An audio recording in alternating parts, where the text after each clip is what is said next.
Excelente. Bueno, buenas tardes. Vamos a dar comienzo a la presentación de la tesina en modalidad oral virtual, en donde Karen Almaraz nos va a hablar sobre el diagnóstico de una cardiopatía congénito complejo, tetralogía de Fallot, en un canino. Karen, vos tuviste como tutor a Walter Nacelo, como directora a Alejandra Castro y como codirectora a Miriam Teruel, y hoy va a oficiar de evaluador Eduardo Castro. Le vamos a dar 30 minutos para realizar la presentación y posterior a esa presentación seguramente surgirán una ronda de consultas, de preguntas o de comentarios y a partir de eso, 40 minutos, 45 minutos, ya vas a ser colega. Así que disfrútalo. Te deseo éxito. Gracias. Bien, entonces comparto pantalla.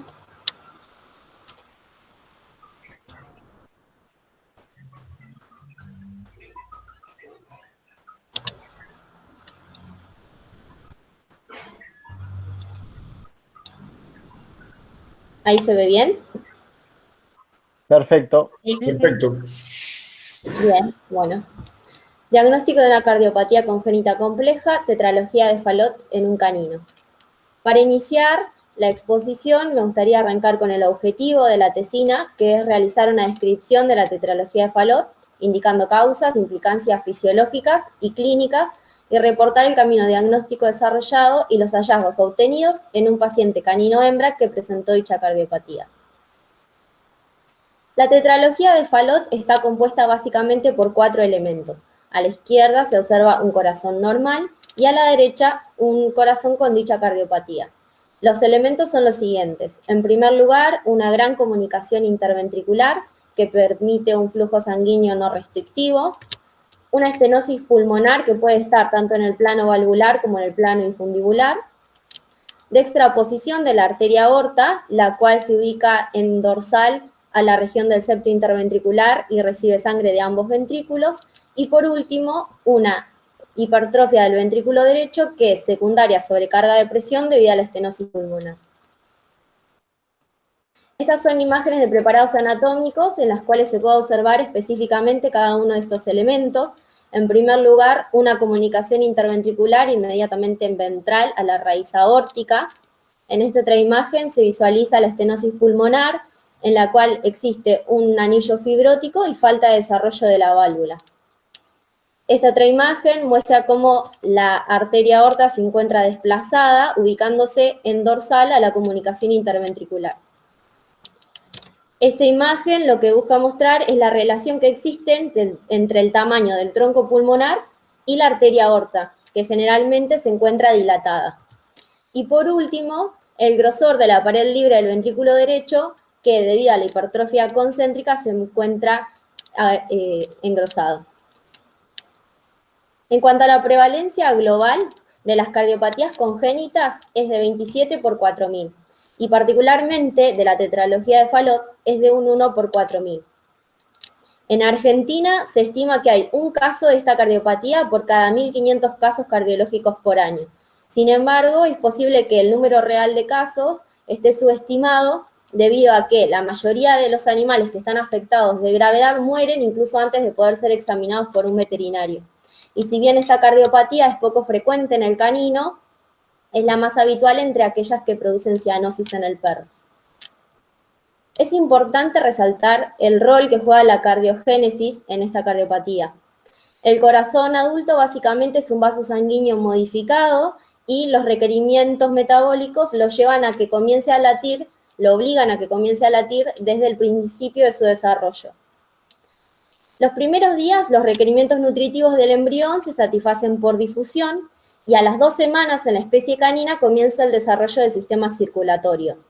Al día 21 comienzan a darse los primeros latidos y ya 14 días después prácticamente el corazón ha completado su desarrollo.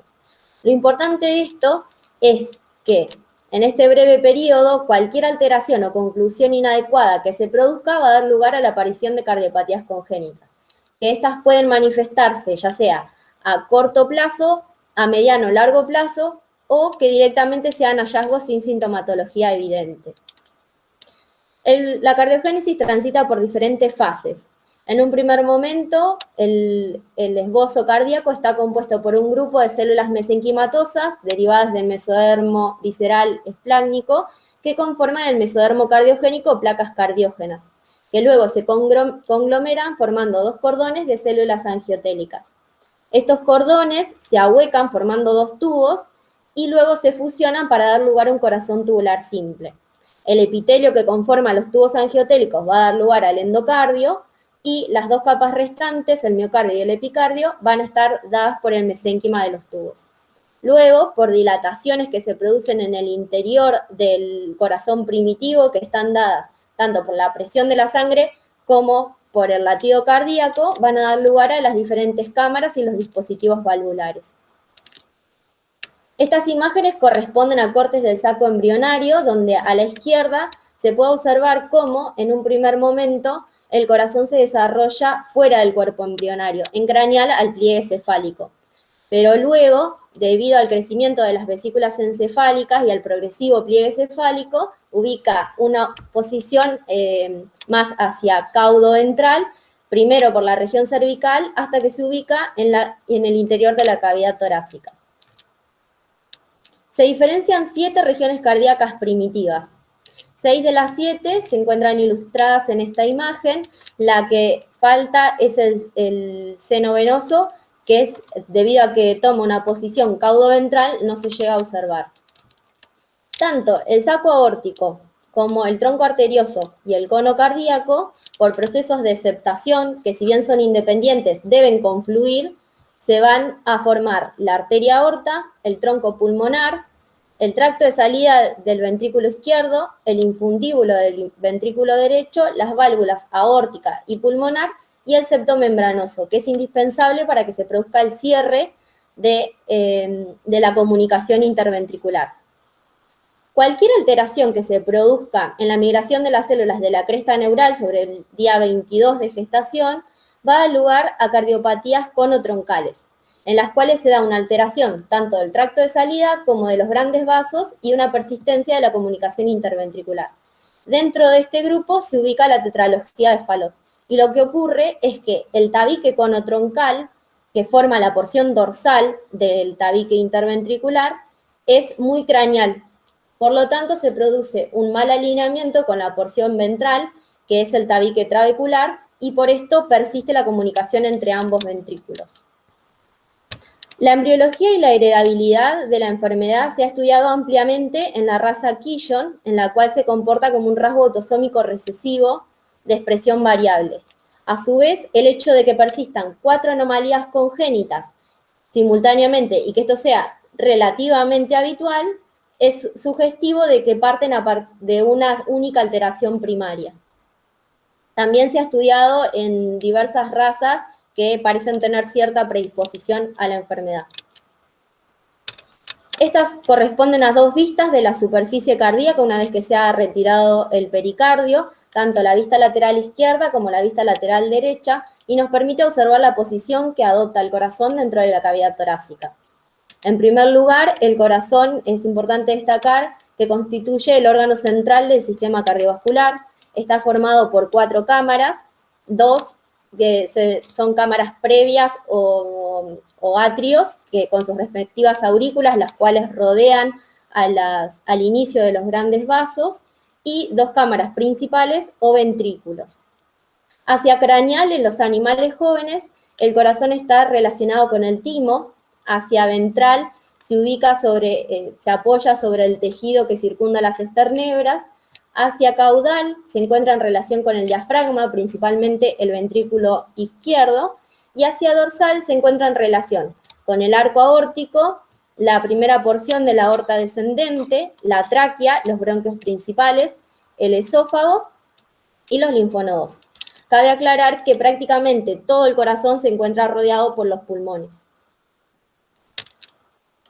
En cuanto a la fisiopatología de la tetralogía de Fallot, en la forma clásica, prácticamente no existe resistencia al flujo entre los ventrículos. Esto es así debido a que existe una gran comunicación interventricular. De manera que la sangre fluye hacia la derecha o hacia la izquierda de acuerdo a las resistencias, tanto pulmonar como sistémica.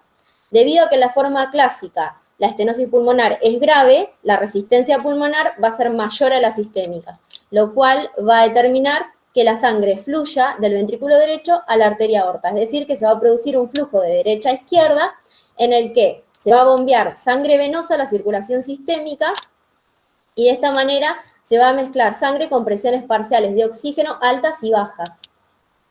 Las presiones intraventriculares sistólicas están igualadas a ambos lados y se va a determinar un menor flujo sanguíneo pulmonar debido a la estenosis pulmonar.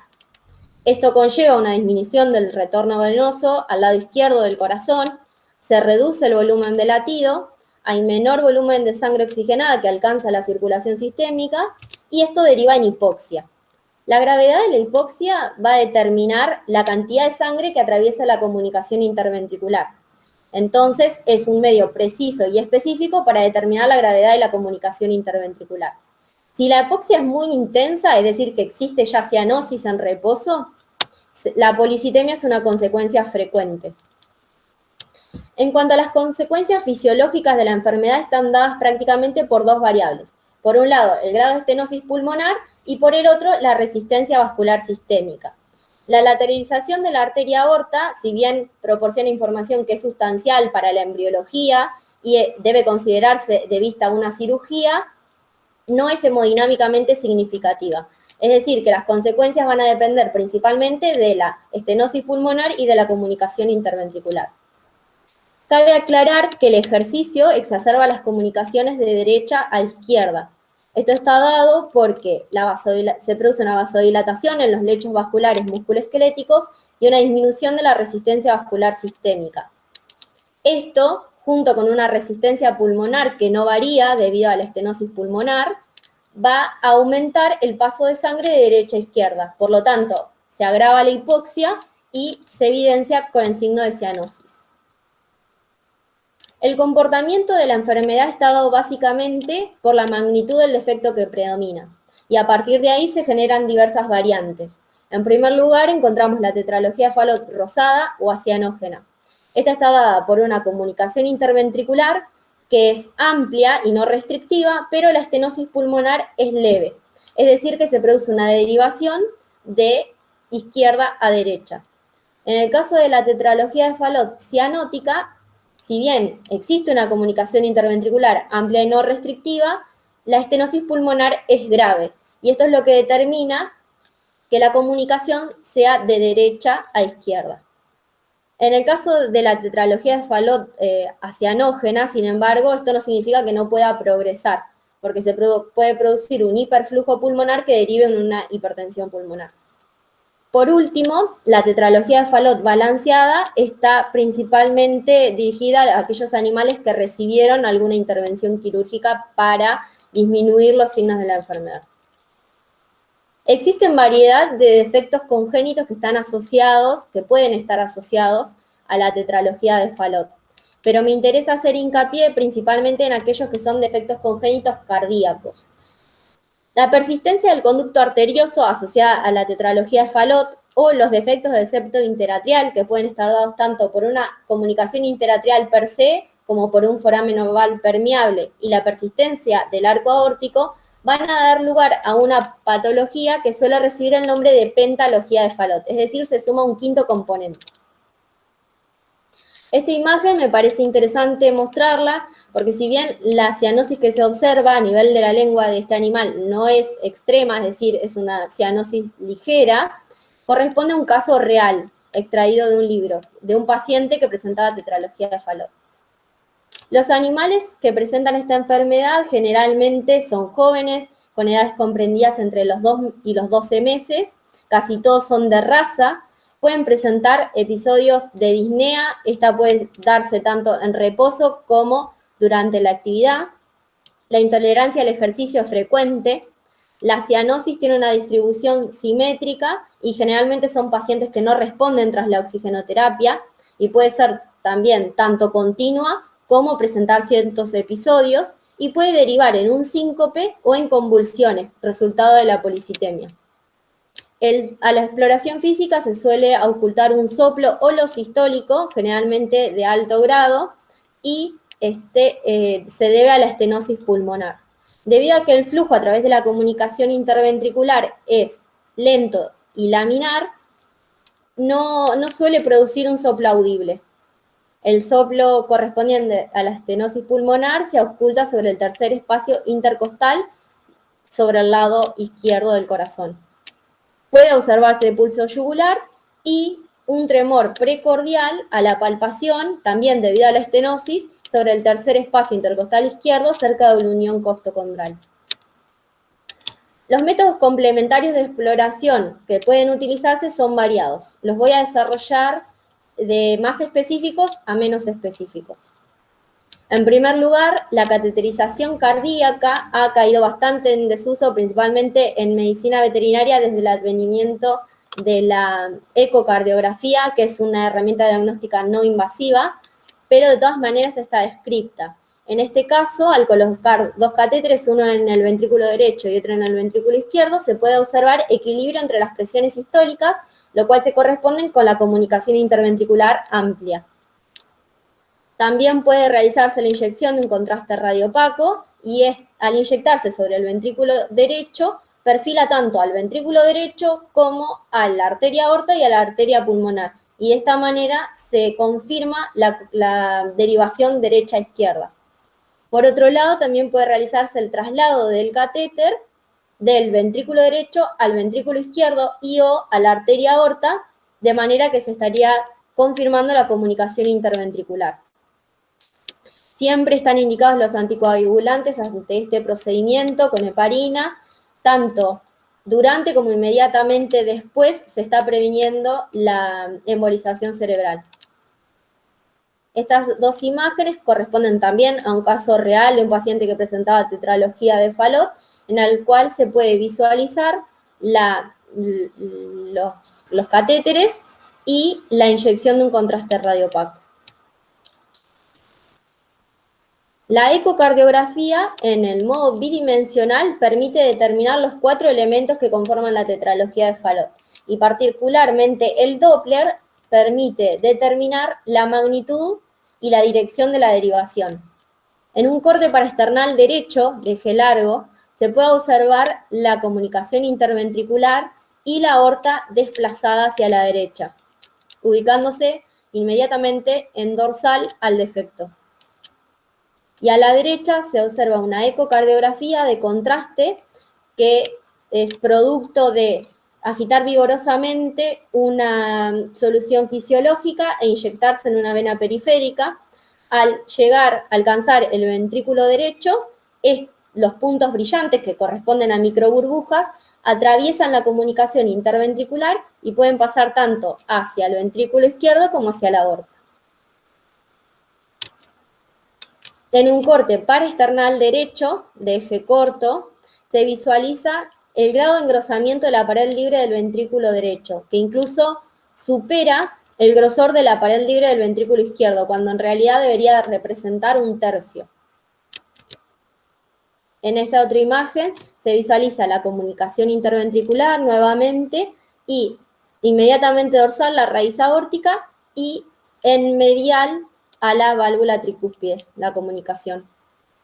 Por último, el Doppler color nos permite determinar la región estenótica, donde se detecta que el flujo turbulento es turbulento a nivel del tronco pulmonar y se ve como un mosaico en color. Al electrocardiograma se suele observarse una desviación a la derecha del eje eléctrico medio, es decir, que este sea mayor a 100 grados, lo cual corresponde con un patrón de agrandamiento del ventrículo derecho. A su vez, pueden observarse ondas S profundas en los casos de hipertrofia marcada y las arritmias son poco frecuentes, pero pueden observarse en algunos casos. Esta imagen es extraída de un libro y corresponde a un animal que presentaba agrandamiento cardíaco del ventrículo derecho, específicamente. A la radiografía torácica, las alteraciones que pueden encontrarse son diversas, y esto no va a depender únicamente de la gravedad de la patología, en qué estado se encuentre, sino también de la conformación particular de cada animal. Pero entre las alteraciones que podemos observar son agrandamiento ventricular derecho, que puede ser visible o no, debido a que se debe a una hipertrofia concéntrica. A su vez, esto puede simular un agrandamiento del ventrículo izquierdo, debido a que el lado izquierdo del corazón es desplazado dorsalmente. Puede existir una disminución del patrón vascular pulmonar, que es evidente en los casos graves, pero puede no detectarse en los casos leves. Y en contraposición a esto, puede que exista una opacidad pulmonar aumentada por aumento compensatorio de la circulación bronquial. Es decir, que son bastante inespecíficos. Tanto la disminución del patrón vascular como el aumento de la opacidad pulmonar. Por otro lado, puede observarse que la arteria pulmonar se encuentre dilatada en casos que se produzca dilatación postestenótica, pero tampoco es constante, y un abultamiento craneal en la silueta cardíaca, correspondiente a la posición anómala que adopta la arteria aorta. Estas radiografías corresponden a un paciente con tetralogía de Fallot, en tanto la vista laterolateral, la proyección laterolateral, como la dorsoventral. En la laterolateral se puede observar el abultamiento craneal de la silueta cardíaca, que corresponde a la lateralización de la aorta. En cuanto a las pruebas de laboratorio, lo más evidente es el aumento del hematocrito. En este caso, el paciente que cita el libro presentaba una policitemia extrema, mayor al 80%, el hematocrito. Generalmente los pacientes con tetralogía de Fallot presentan un hematocrito que es mayor a 55%. Esto se debe a que los receptores del riñón son estimulados a liberar eritropoyetina, que es una glucoproteína sensible al oxígeno. Lo que hace es estimular la producción de eritrocitos debido a una activación biológica de la línea eritroide presente en la médula ósea, y esto aumenta el hematocrito. Entre el 55 y el 70% va a ser beneficioso para el organismo porque va a aumentar la capacidad de transporte de oxígeno hacia los tejidos. Pero más allá del 70% aumenta significativamente la viscosidad de la sangre, y esto aumenta la resistencia al flujo y a su vez disminuye el gasto cardíaco, de manera que va a disminuir la distribución de oxígeno a los tejidos y va a haber alto riesgo de enfermedad tromboembólica. Por otro lado, cabe resaltar que los animales más jóvenes tienen un hematocrito significativamente menor a los adultos, generalmente. Por lo que puede existir un paciente que tenga un hematocrito dentro de todo bajo, que la policitemia no sea marcada, pero que la hipoxia sea extrema. Y la hipoxemia arterial puede detectarse por análisis de gases arteriales en sangre y va a revelar una disminución de la presión parcial de oxígeno. En cuanto al diagnóstico diferencial, básicamente se va a realizar con todas aquellas anomalías cardíacas congénitas que cursen con cianosis. Me interesa hacer una salvedad en particular con el ductus arterioso persistente, ya que cuando se produce una derivación de derecha a izquierda en esta patología, generalmente la cianosis es diferencial, debido a que el tronco brachiocefálico se emite previo a la comunicación. Sin embargo, también están descritos casos en los que la cianosis es generalizada, por lo tanto, se tiene que considerar dentro del diagnóstico diferencial.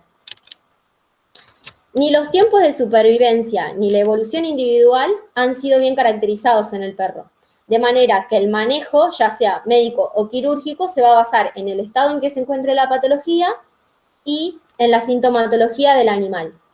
En el caso de que se opte por un tratamiento médico, va a estar basado básicamente en una flebotomía periódica, que el objetivo va a ser mantener un hematocrito entre 60 y 65%, y bloqueantes beta-adrenérgicos, que lo que hacen es disminuir la hipercontractilidad del infundíbulo hipertrofiado y a su vez atenuar la vasodilatación producto del ejercicio.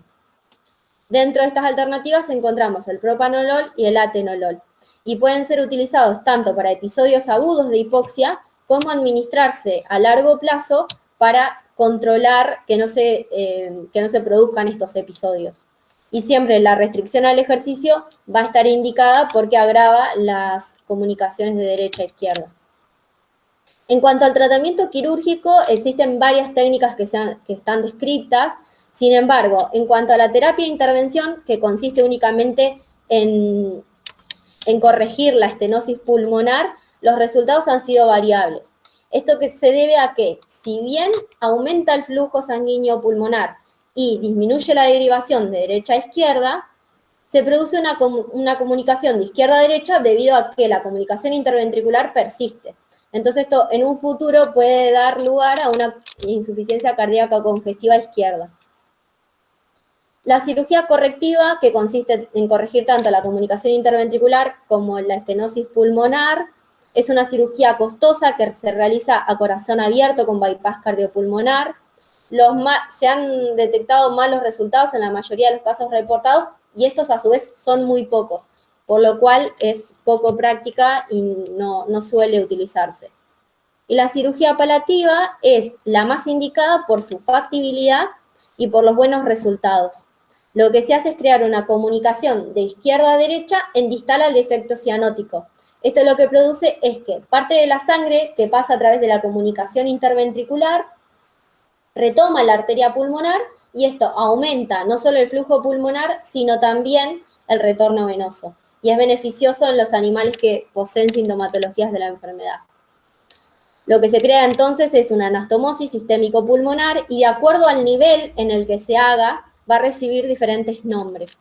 Están ilustrados en esta imagen. Siempre se debe tener en cuenta el tratamiento del dolor postquirúrgico.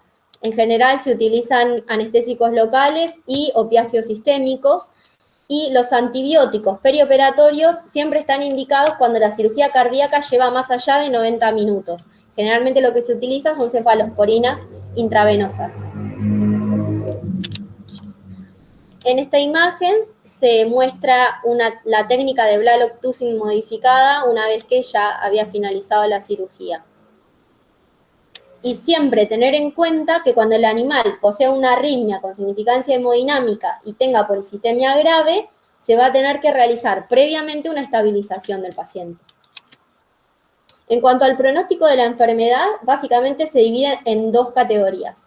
Por un lado, los animales no tratados, el pronóstico suele ser malo y mueren dentro del primer año de vida generalmente. Y en el caso de que se trate de una tetralogía de Fallot acianótica y suficientemente equilibrada, es decir, que son casos levemente afectados o que fueron sometidos a una cirugía, es relativamente bueno, es decir, pueden vivir con cierta calidad de vida hasta una edad media. De todas maneras, aunque no se realice una cirugía, deben mantenerse en observación debido a que puede progresar. Y en cuanto a la descripción del caso clínico, el día 11 de febrero de 2020 llega para consulta de especialidad a la clínica, específicamente para el servicio de cardiología, Akita. Se trataba de un canino Jack Russell Terrier, hembra de 5 meses de edad y 2,5 kilos de peso. La imagen de la derecha corresponde al momento de la consulta. En cuanto a la historia que relata la propietaria, nos cuenta que la adoptaron a los 45 días y que el único hermano de la camada había fallecido. No se sabía el motivo exacto.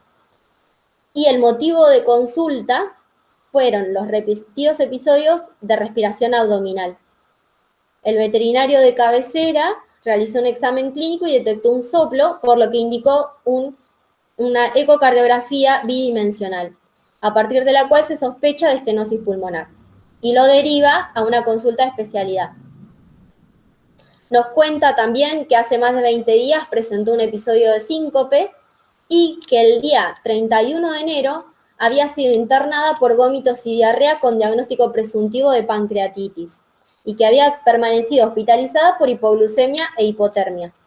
A su vez nos relata episodios de arcadas que tenía al último tiempo y se encontraba en tratamiento con hepatoprotector, metoclopramida y benacepril, que es un inhibidor de la enzima convertidora de angiotensina 1 en 2, comercialmente conocido como Cardial B. A la inspección general de Akita se encontraba alerta, deambulaba, pero la condición corporal era bastante baja. A la inspección particular se detectó dificultad respiratoria, cianosis, mucosas hiperémicas, tiempo de llenado capilar de 1 segundo y la hidratación se encontraba conservada. Cabe aclarar que la cianosis se evidenciaba sobre todo a nivel de la lengua. A la auscultación torácica se detectó un soplo holosistólico de grado 4/6 con punto de máxima intensidad en la base cardíaca izquierda, y las áreas pulmonares no tenían particularidades. El pulso femoral se palpó sin dificultad y era sincrónico con los latidos cardíacos, y a la palpación abdominal no se encontraron particularidades. Los métodos complementarios utilizados fueron diversos. Principalmente se disponía de un hemograma y una bioquímica sérica que fueron aportados por la propietaria desde su ciudad de origen, donde lo habían realizado, y eso arrojó un número.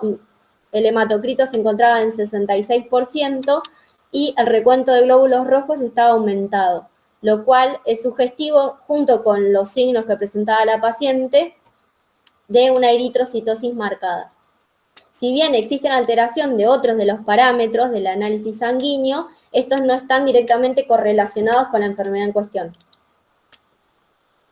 Al electrocardiograma se detectó una arritmia, una taquicardia supraventricular, la frecuencia cardíaca de 151 latidos por minuto y el eje eléctrico medio de 159 grados, es decir, existía un patrón de agrandamiento cardíaco derecho. Se determinó la presión arterial sistólica. Para esto se utilizó un Doppler vascular de mango de presión número 2 ubicado sobre el miembro torácico izquierdo con el paciente en decúbito lateral derecho, y el resultado que se obtuvo fue 140 milímetros de mercurio, es decir, se encontraba dentro de los valores normales.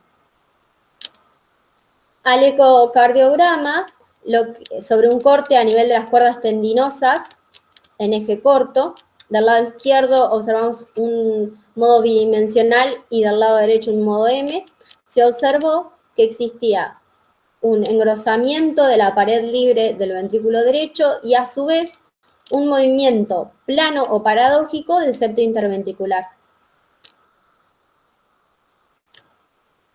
En este otro corte de 5 cámaras, eje largo, a la izquierda un modo bidimensional y a la derecha Doppler en color, se observó la comunicación interventricular, la dextraposición de la arteria aorta, y también se podía evidenciar el engrosamiento de la pared libre del ventrículo derecho por hipertrofia concéntrica.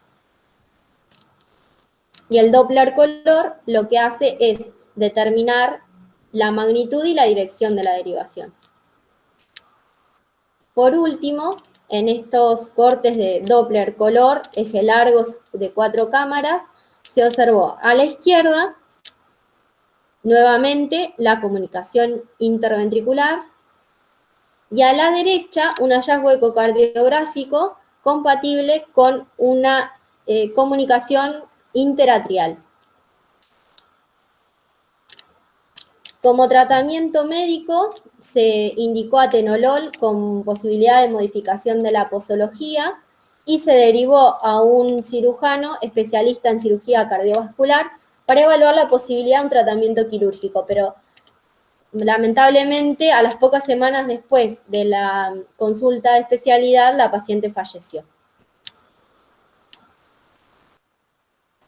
Considero que es importante resaltar que para el plan diagnóstico de las cardiopatías congénitas debe incluir una anamnesis cuidadosa que permita orientar al diagnóstico y una exploración física completa que permita la detección de un soplo. Si se trata de un soplo sistólico, es importante diferenciarlo de un soplo inocente. Los soplos inocentes generalmente son de bajo grado y desaparecen antes de los 4 meses, es decir, que la detección de un soplo que persiste más allá de 4 meses indica que debe realizarse un estudio ecocardiográfico completo. Siempre, ante la sospecha de una cardiopatía congénita, derivar a un especialista, a un cardiólogo, es fundamental. La edad y la raza también juegan un rol importante, debido a que la mayoría de los animales son jóvenes y de pura raza, como es el caso de la paciente del caso clínico.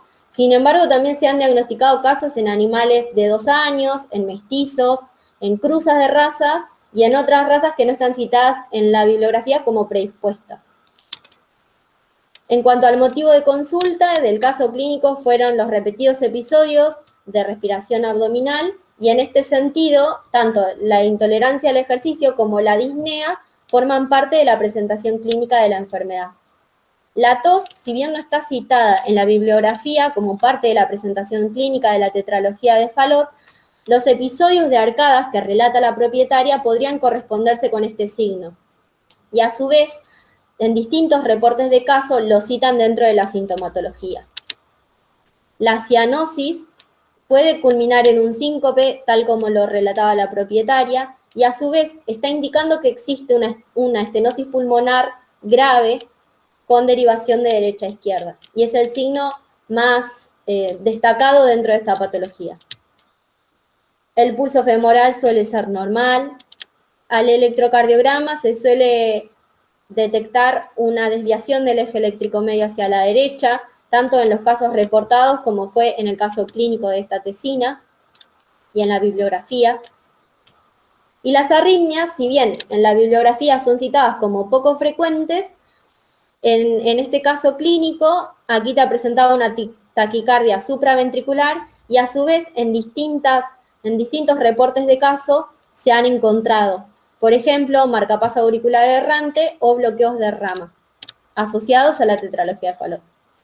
El ecocardiograma, resaltar que no solo permite el diagnóstico definitivo de la enfermedad, sino que también permite desarrollar un pronóstico, evaluar la gravedad, la relación que existe anatómica ya sea entre los grandes vasos como entre las cámaras cardíacas y sus dispositivos valvulares, y la funcionalidad cardíaca.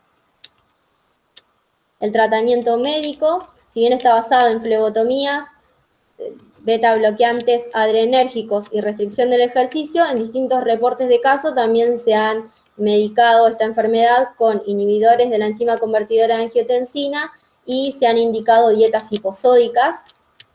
La cirugía siempre debe considerarse de manera individual. Se han reportado casos de técnicas de Blalock-Toothing en animales adultos y valvuloplastías en cachorros con resultados exitosos, es decir, que debe ser considerada individualmente.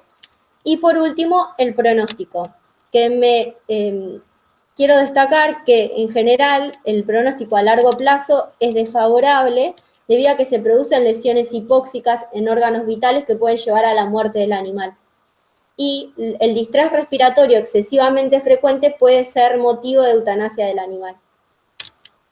Por último, quiero destacar la importancia de la detección temprana, debido a que el pronóstico es desfavorable si no se instaura un tratamiento acorde de los inicios de la enfermedad, que el diagnóstico presuntivo debe ser realizado por un veterinario clínico, que sea de cabecera del animal, que no solo tiene que ser capaz de reconocer las cardiopatías congénitas más comunes, sino también capaz de asesorar al propietario.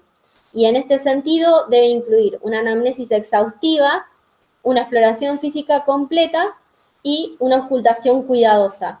Esto es importante debido a que la mayoría de los animales, si bien pueden encontrarse asintomáticos al momento de la consulta, generalmente presentan un soplo audible. Y el diagnóstico definitivo, si bien se realiza con un estudio ecocardiográfico completo Doppler, debe ser llevado a cabo por un especialista que sea capaz de interpretarlo correctamente.